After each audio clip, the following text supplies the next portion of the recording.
I have a couple thoughts that spin from that fantastic gospel. Then I want to share a word about the change in Mass arrangements that affects this Mass and the 11 o'clock Mass at St. Anthony's starting next weekend.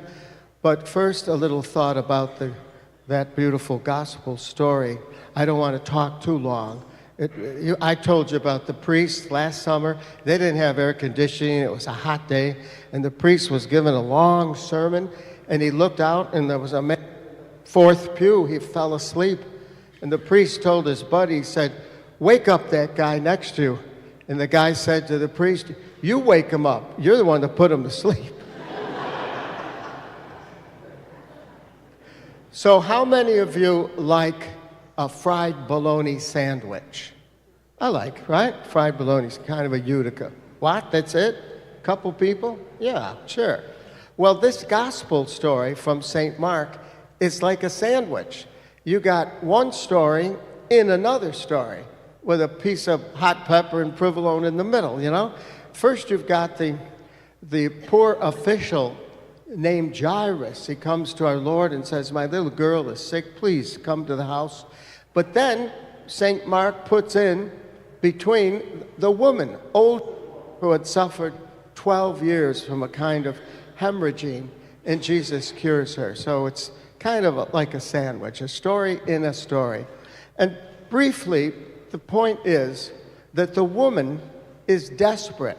She spent all her money on doctors. What else is new? And she was getting worse.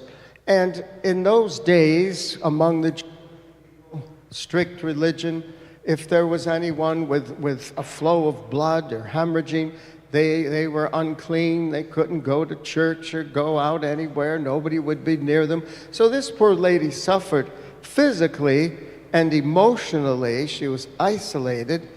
She was desperate.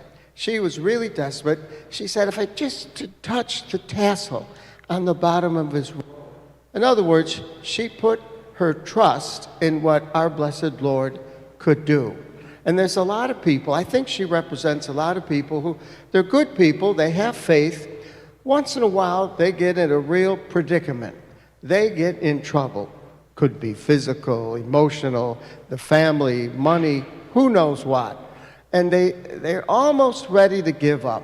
But they kind of say, like the woman, "Let me just put a little more trust in what the Lord, I think, could do for me. Just touch the tassel at the bottom of his robe. Maybe if I just do a little bit more instead of giving up, and maybe something will happen." That woman represents good people. They have faith, but sometimes they need to put another dose of trust in, even when they don't feel like it, just to give it a shot. Touch the edge of the robe and see what. The other part of the story is the man whose daughter had died. The woman had hemorrhaging for 12 years. The little girl was 12 years old. Very interesting, St. Mark, putting those two stories together. And they must have happened because we have these odd details, the girl's age and the woman who spent all their money with doctors, and then at the end give the little girl something to eat. I mean, people must have had a vivid memory of these things that actually happened. Why put in those little details? So our Lord goes to the house of Jairus, the father. They say she's dead. Well, Jesus says, "Let me see what I do." And she is brought back into life. That man, Jairus, represents you and I, who practice our Catholic faith. We hope to be companions of Jesus. But sometimes someone else whose faith is dead, the little girl had died, someone else whose spiritual life is practically dead, we know them, they're our relatives, friends. You don't see much faith in their life, but maybe like Jairus, they need you and I to pray for them, encourage them, invite them, whatever it might take. It was the faith of the father, Jairus, that saved the day. So these two people represent two kinds of people. Those who are good and faithful, but sometimes they're in a spot where they're ready to throw the towel in. They just need to touch that tassel, a little bit more trust in what God can do.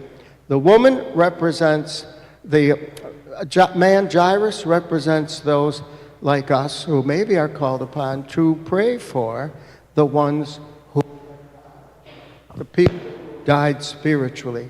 And maybe that would work. It might take years. I know a lot of good parents, they say, you know, the kids, they're grown up, they're married, whatever, but nobody goes to church, nobody practices the faith, and we just say, just keep working on it. Encourage them, pray for them. It might take time, but something could happen.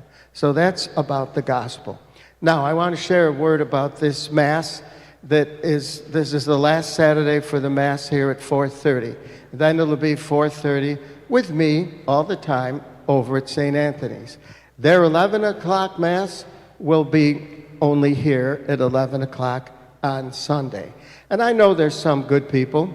They've told me, and I heard about some good people are going to choose to, well, they're going to do something else. Maybe they're going to go to another parish for Saturday afternoon Mass.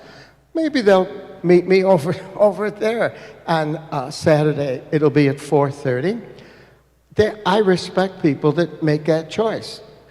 It's God bless you. I don't have a choice, unfortunately. Several months ago, the bishop said, listen, you guys that have two churches and you're alone, you have to have a schedule where there aren't double masses simultaneously, two places. And I can't be in two places at once. I can turn water into wine, but I can't be in two places at once. Now you might say, well, what about these retired guys? Your friend Father Bueller, Father Joe Salerno.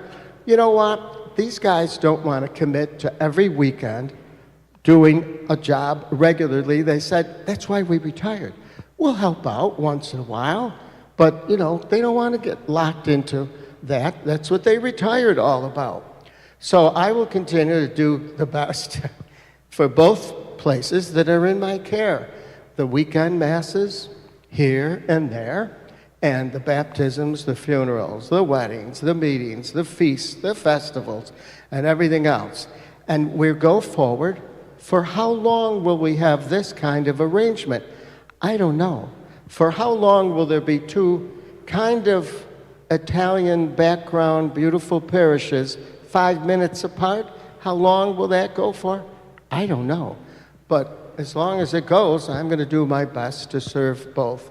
So if folks go someplace else, God bless you. You're always welcome here, of course. And if you want to go there on Saturday at 4:30, I'll always be there. And I respect your choice. You do whatever you want. But I don't have a choice. So 3 days ago, the bishop was in town, and I hit him up again. I said, are you sure? He goes, yes. My friend Father Paul in Rome, he's got Rome and Holland Patton. They only have one Mass in Holland Patton on the weekend, and he has, I think, two at his main church. And that's the way it is. When there's one guy to serve